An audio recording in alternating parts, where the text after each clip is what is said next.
কি বুঝলাম না, কি কই আর কি হয় আবার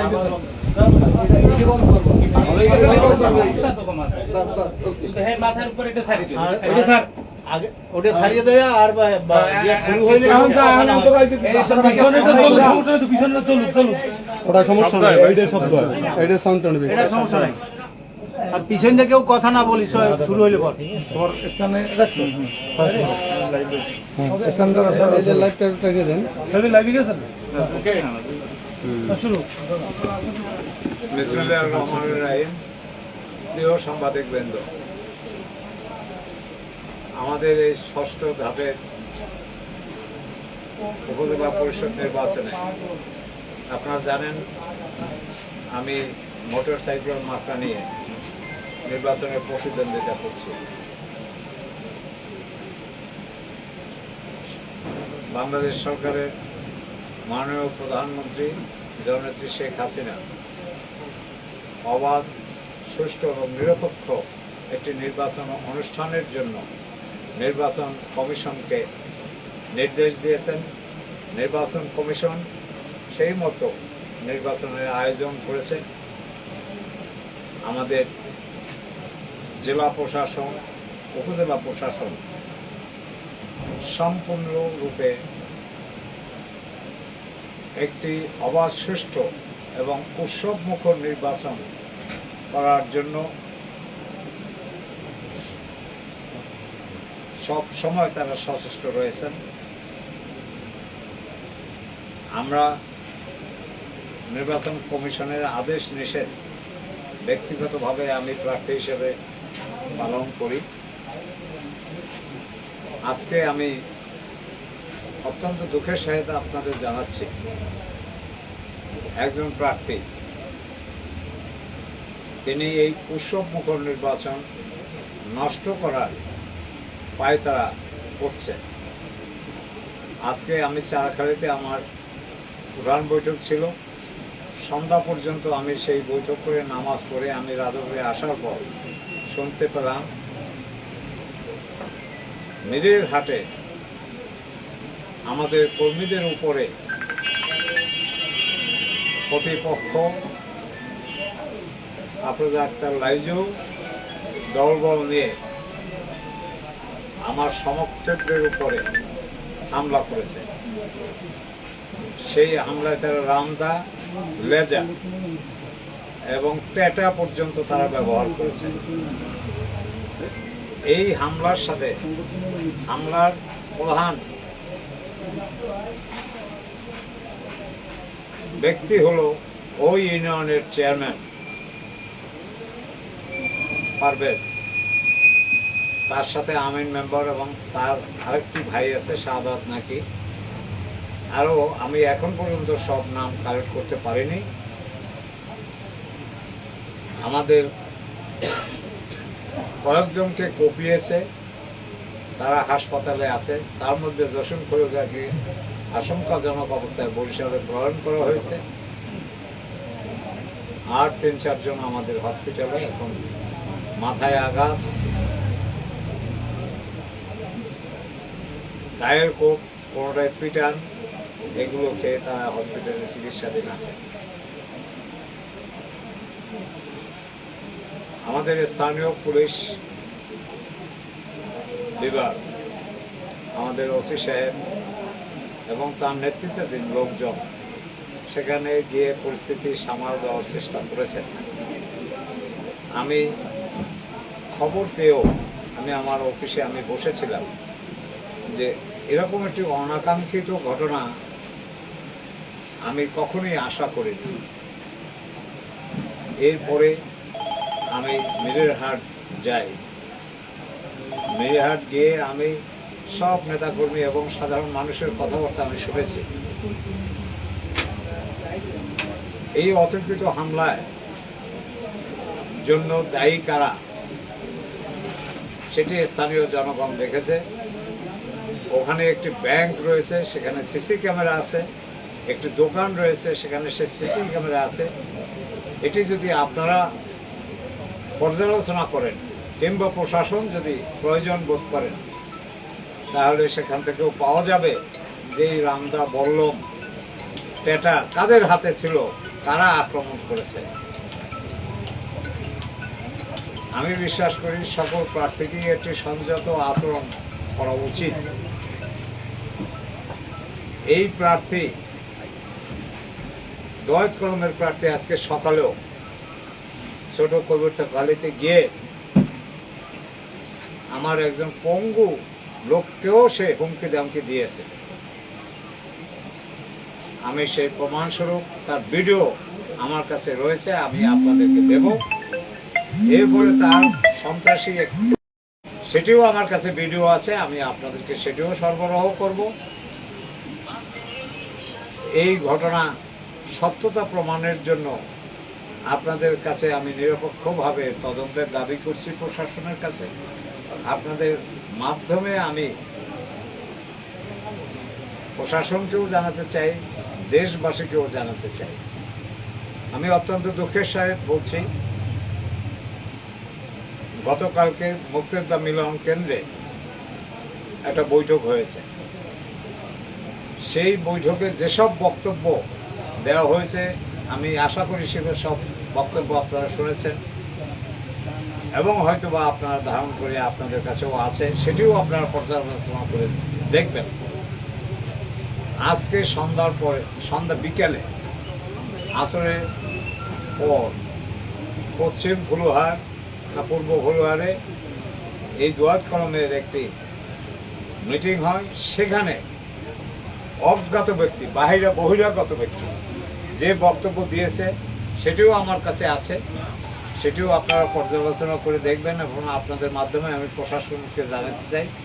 মূলত তারা জনশূন্য হয়ে তারা এখন ভিন্ন পন্থায় তারা নির্বাচন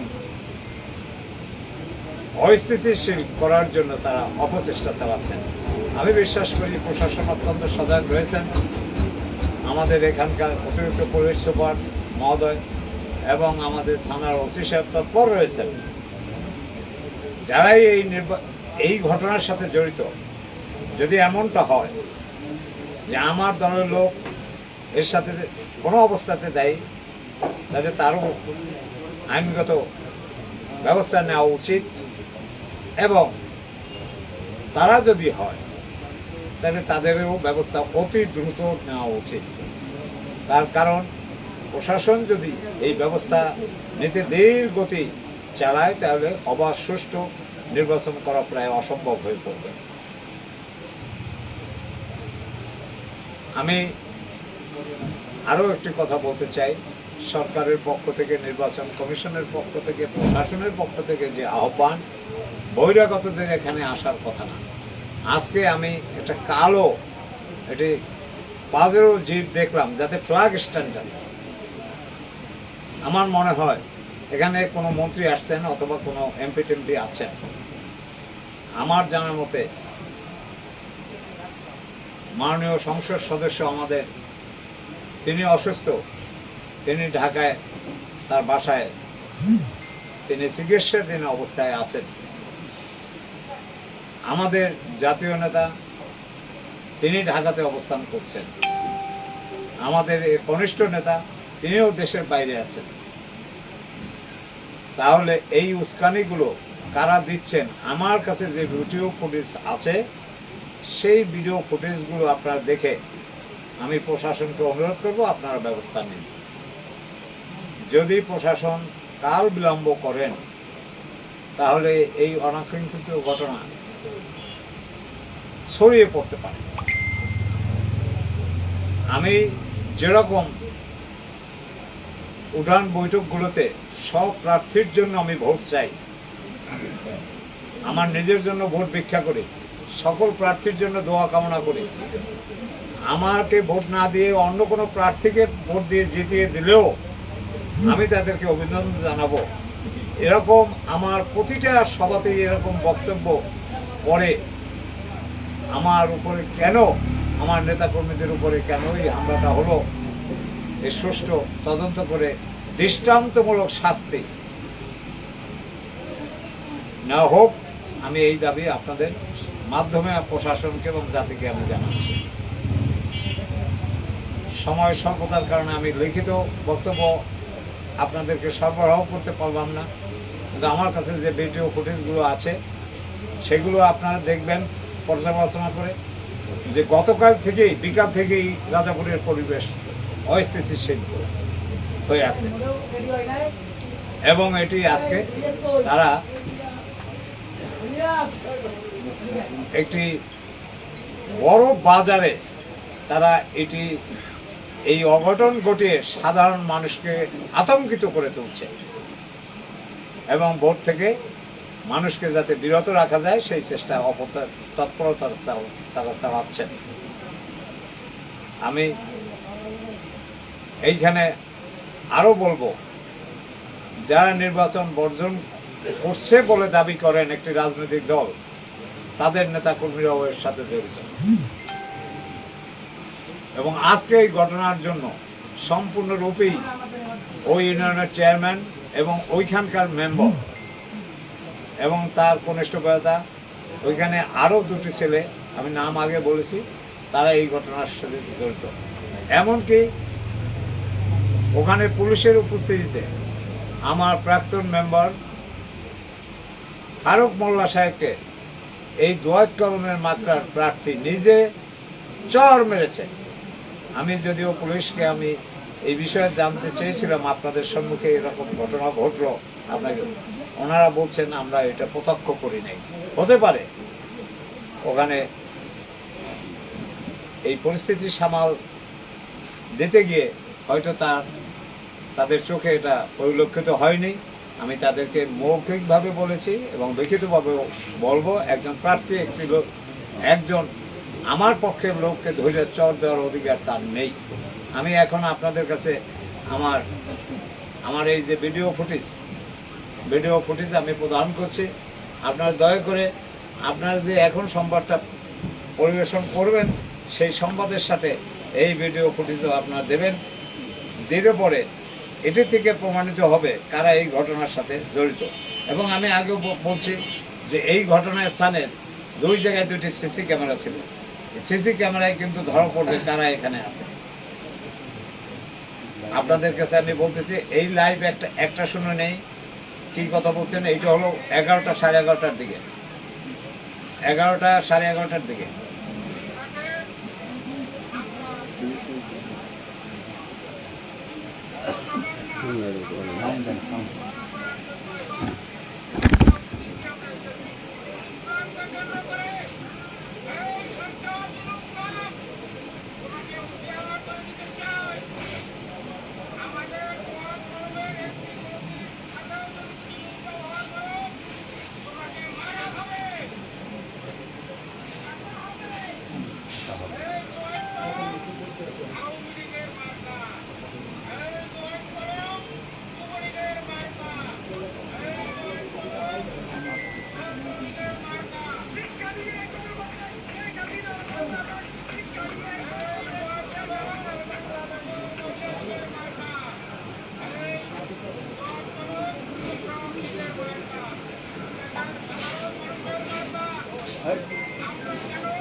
এই একটি কথা আপনারা শুনলেন।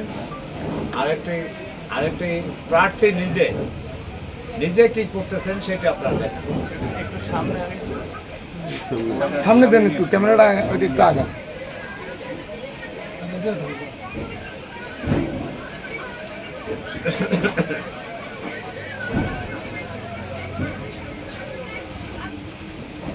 দেখেছেন আরেকটি আজকের যে জনসভা, সেই জনসভার যে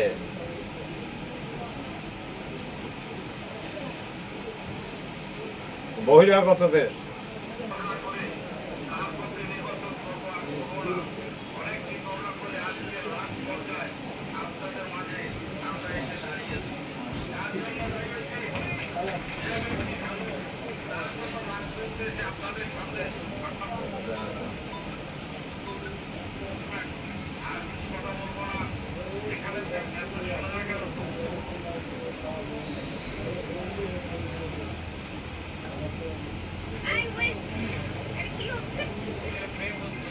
আচ্ছা, এটা লেটার এটা কোন জায়গায় থাকে? ভিডিও কি ভিডিও লেটার খাইলে দিয়ে দিলে সাংবাদিকের হোয়াটসঅ্যাপে দিয়ে দেন। হোয়াটসঅ্যাপে দিয়ে দেবেন। এটা এইখানে শুনবেন যে এইখানে দুজন লোক আছেন, একজন মহিলা একজন পুরুষ, যাদেরকে আমরা চিনি না, জানি না তারা বহিরাগত।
এগুলো হোয়াটসঅ্যাপে দিয়ে দিই তো।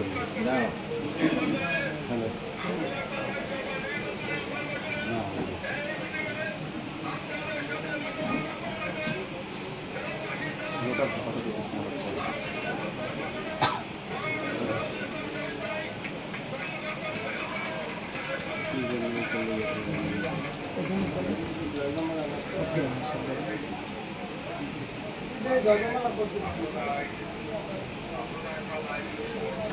আমি আপনাদের এগুলো আপনাদের হোয়াটসঅ্যাপে সবাইকে দিয়ে দিচ্ছি, আপনারা একটু নিয়ে নেন।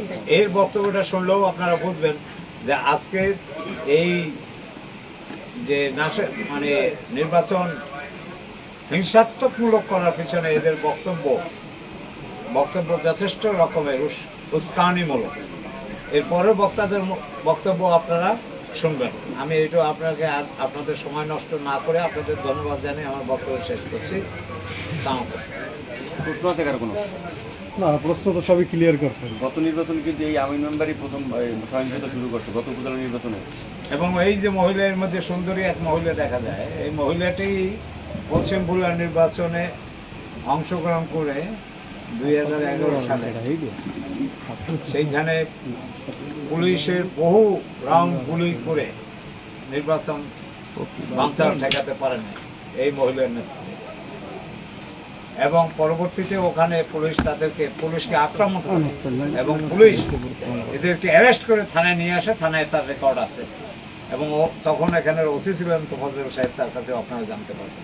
পরের দিন কিন্তু তাদেরকে মোবাইল কোর্ট বসে তাদেরকে সাজা দিয়েছে 1 বছর উপরে। একে যদিও দেয় নাই, এর ভাইকে দিয়েছে। আপনারা সেটিও আপনারা খতিয়ে দেখতে পারেন। আমি আপনাদেরকে এই কথা বললাম। আসছে ওই সেন্টারটি নিয়ে সে এবছরও নাটক করবে, এটিও আপনাদের জানিয়ে দিলাম। ওটা হলো কি মধ্য ফুলুয়ার মাঝিবাড়ি সেন্টার। মাঝিবাড়ির সেন্টার। আপনারা সেটিও জানিয়ে রেখেন। এটা দিতে পারবো কি মেসেজ সবাইকে দিয়ে দেওয়া হয়। না, আমার এটাও তো দিতে হবে। এইটা এটা কে পারে? ওইটা ডাউনলোড দেন আগে, ডাউনলোড দিয়ে হোয়াটসঅ্যাপ করেন। নোট ডাউনলোড দিয়ে তোমরা এটা বন্ধ করো। ওই দুইটা আমি